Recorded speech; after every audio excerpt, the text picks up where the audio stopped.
Right, guys? Yeah. We came out this way last year. Yeah, so it goes up it through the forestry and onto a farm, then it loops back around on the road that meets at the T intersection back there. Not back on the one that this road tees off to. Oh, we're going the other way, but it was slippery as fuck, so we figured it's the one they mentioned in the briefing that if you can't get up it, just turn around, no harm, no foul, sort of thing. Yeah. Yeah, we've been down there, around there, and now we worked out this is fine.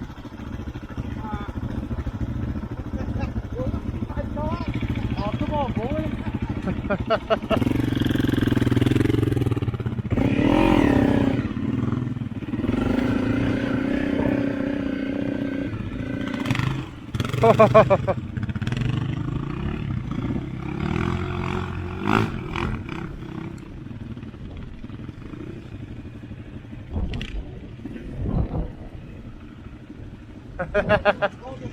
It doesn't know. Yeah, and it's quite tight and loopy. Yeah. Sorry, I'm probably going to absolutely plaster you with roast.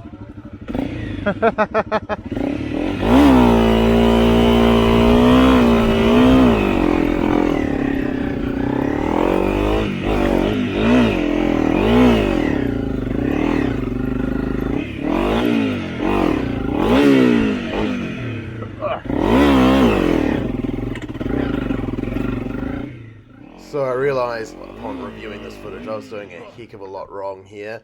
I was in the completely wrong gear. I was on second and giving it full gas basically to try and spin and clear the mud off my rear tyre. The sticky clay out here was just nuts. As you can see in a second here, Andrew just poodles on up in first gear on the 300L. That was definitely the technique to be trying, rather than trying to force it like I did. And obviously that has consequences. So, as we're about to find out, Andrew, first gear, lots of control, lots of throttle control, doing a very nice job. Here, I just ruin it. So let's watch how things go wrong.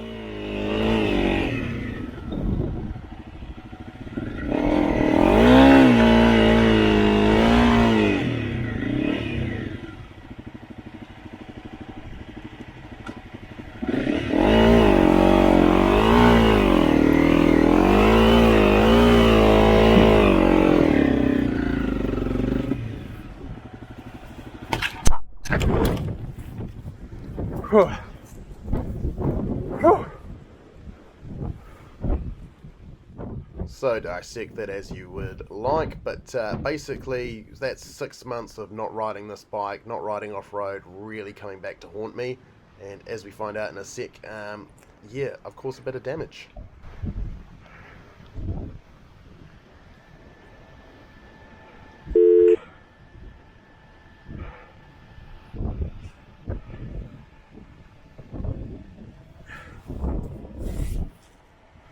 So what's happened here is the quad lock has separated from its mount through the vibration damper. The vibration damper is there to keep your phone and its sensitive camera from breaking, and it is quite a loose mount. So what's happened here is it has popped off from the weight of both my phone and the wireless charger, and it's yeah, it's hanging by a thread.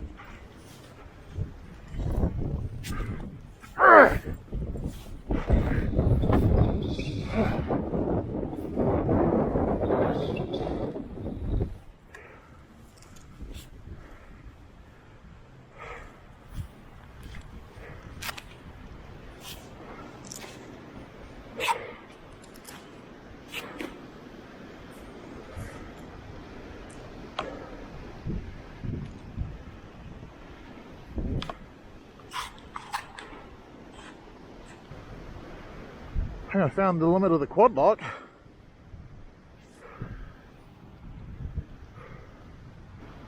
So the next port of call was to give Doug a quick buzz, just to let him know that I was about to turn around because things were just not going my way on this trail, and it's always good to stay in contact with your mates. Hey man, not sure I'm getting up this.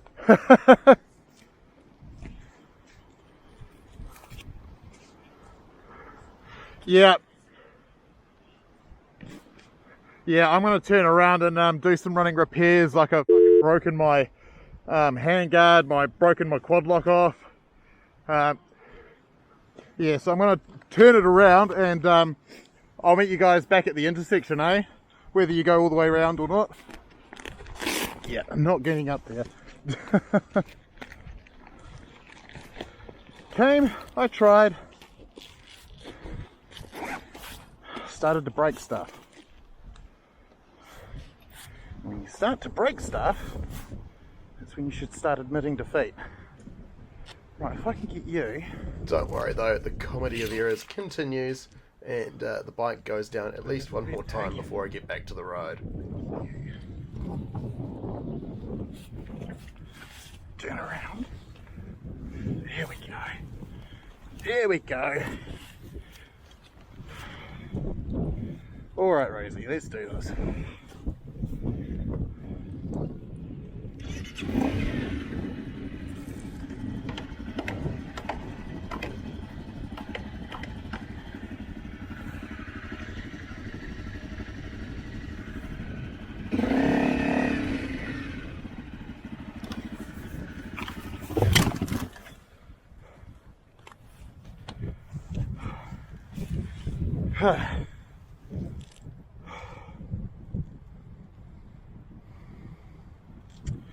Not ideal, quad lock.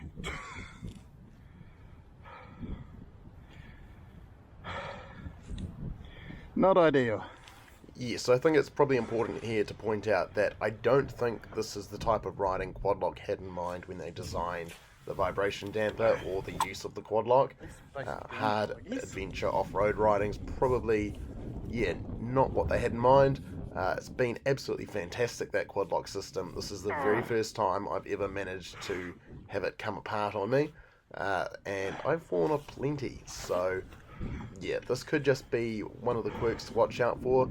I have thought about putting some like a zip tie in there to make sure that it's tethered, but I am a bit worried about whether or not that will negate any effect that the vibration dampener has, and obviously I don't want to ruin my camera. So as you can see, quite nasty muddy conditions here. This was actually some of the more drier stuff we went through on this ride, and it was quite challenging the whole way through.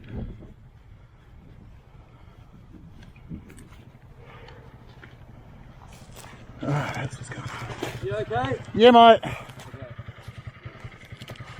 Found the limits to the quad lock. Fucking ripped right off. Like the whole vibration damper and everything.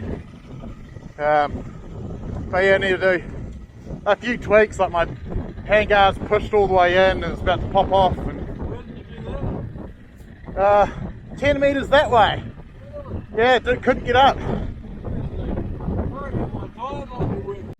I think it is, because you just tracked it up. I couldn't. I stalled it twice. Just look at the mud caked on Andrew's front wheel. That is just how sticky this condition was. It was really, really challenging, and probably not something you wanted to be doing after 6 months of not riding your bike off-road.